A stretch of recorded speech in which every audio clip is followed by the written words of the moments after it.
សូមស្វាគមន៍មកកាន់ការរៀនភាសាអង់គ្លេស Reading Power Builder គឺជាការអានឲ្យយល់ហើយមេរៀនទាំងអស់នេះជួយឲ្យអ្នកអានភាសាអង់គ្លេសងាយយល់គ្រប់អត្ថបទក្នុងនោះដែរមាន100មេរៀនដើម្បីហ្វឹកហាត់ទី1ចូលមើលរូបភាពឲ្យយល់មុននឹងអានមេរៀនទី2ចូលអានអត្ថបទឲ្យយល់ហើយចាំទី3ចូលធ្វើលំហាត់គ្រប់ចំណុច A B C D and E 4ត្រូវផ្ទៀងផ្ទាត់ជាមួយចម្លើយដែលមាន5ត្រូវតែយល់ឲ្យច្បាស់គ្រប់មេរៀនទាំងអស់ហើយអានដដែលរាល់ថ្ងៃ Consistency រហូតដល់យល់ចូលចិត្ត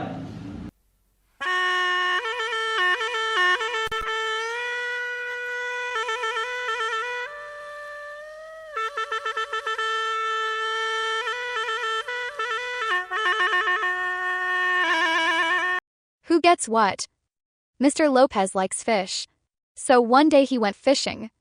He went to the lake. He thought of the fish cooking. It made him hungry. At last he got a fish. He started cooking it for dinner.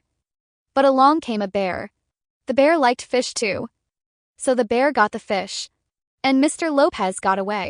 មេរៀនទី1តើនរណាទទួលបានអ្វីលោកឡូប៉េសចូលចិត្តត្រីនៅថ្ងៃមួយគាត់បានធ្វើដំណើរទៅកាន់បឹងដើម្បីនេសាទត្រីហើយគាត់បានគិតអំពីការចម្អិនត្រីវាបានធ្វើឲ្យគាត់ឃ្លានយ៉ាងខ្លាំងនៅទីបំផុតគាត់នេសាទត្រីបានមួយក្បាលបន្ទាប់មកគាត់ចាប់ផ្ដើមចម្អិនវាសម្រាប់អាហារពេលងាយប៉ុន្តែពេលនោះខ្លាឃ្មុំបានមកដល់ខ្លាឃ្មុំក៏ចូលចិត្តត្រីដែរដូច្នេះហើយវាបានដណ្ដើមត្រីពីគាត់ពេលនោះដែរលោកឡូប៉េសបានរត់គេចខ្លួនបាត់ទៅ Did you understand?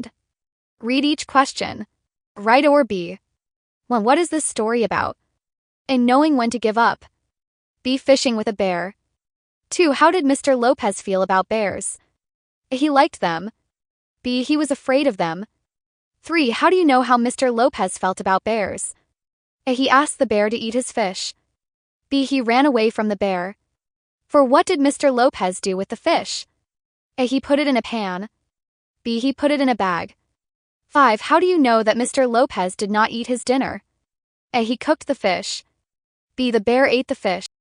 តើអ្នកយល់ក្នុងអត្ថបទនេះបានកម្រិតណាកចូលអានសំណួរទាំងអស់ហើយជ្រើសរើសកឬខ1តើរឿងនេះនិយាយអំពីអ្វីកដឹងទេថាពេលណាត្រូវបោះបង់ខការនេសាទត្រីជាមួយខ្លាឃ្មុំ2តើលោកឡូប៉េសមានអារម្មណ៍យ៉ាងណាដែរចំពោះខ្លាឃ្មុំកគាត់ចូលចិត្តពួកវាខគាត់ខ្លាចពួកវា3តើអ្នកដឹងដូចម្ដេចថាលោកឡូប៉េសមានអារម្មណ៍យ៉ាងដូចម្ដេចចំពោះខ្លាឃ្មុំកគាត់បានឲ្យខ្លាឃ្មុំស៊ីត្រីរបស់គាត់ខគាត់បានរត់គេចចេញអំពីខ្លាឃ្មុំលេខ4តើលោកឡូប៉េសបានធ្វើអ្វីជាមួយត្រីនោះកគាត់បានដាក់វានៅក្នុងផ្ទះខគាត់បានដាក់វានៅក្នុងថង់5តើអ្នកដឹងដូចម្ដេចថា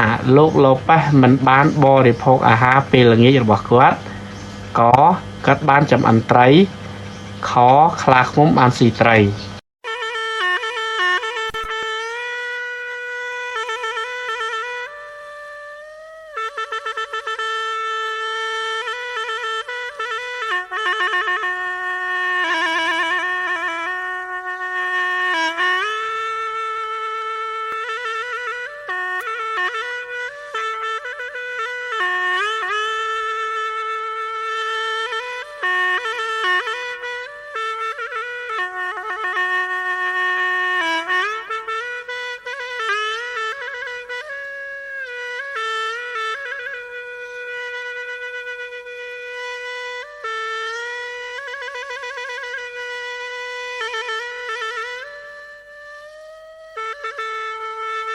សូមអរគុណសម្រាប់ការមើលពីដើមរហូតដល់ចប់បើចង់រៀនបន្ថែមទៀត ទី1សូមចុច link ភ្ជាប់ទៅ group Telegram ឬ scan QR 2តាម Zoom ដែលមានលេខ 56 27 73 82 02 3សូមចុច link ភ្ជាប់ទៅមេរៀនជា PDF នៅក្នុង Google Drive បញ្ជាក់ដំណរដែលមានទាំងអស់នេះមាននៅខាងក្រោមវីដេអូទាំងអស់សូមអរគុណ